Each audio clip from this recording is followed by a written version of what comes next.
Vocês estão vendo esse objeto aqui? Isso aqui é uma pederneira. É um objeto feito com uma barra de magnésio que a gente risca assim, ó. Sai bastante faísca. Ó. É usado para fazer fogo. A gente risca bastante e faz bastante fogo. Ele fica bem potente se eu fazer assim, ó. Calma. Ó.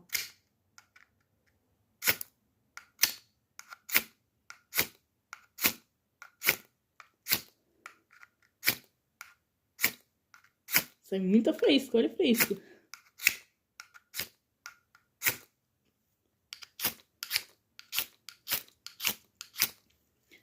É muito legal de usar. É bem aprovado para fazer fogueira em acampamento, essas coisas.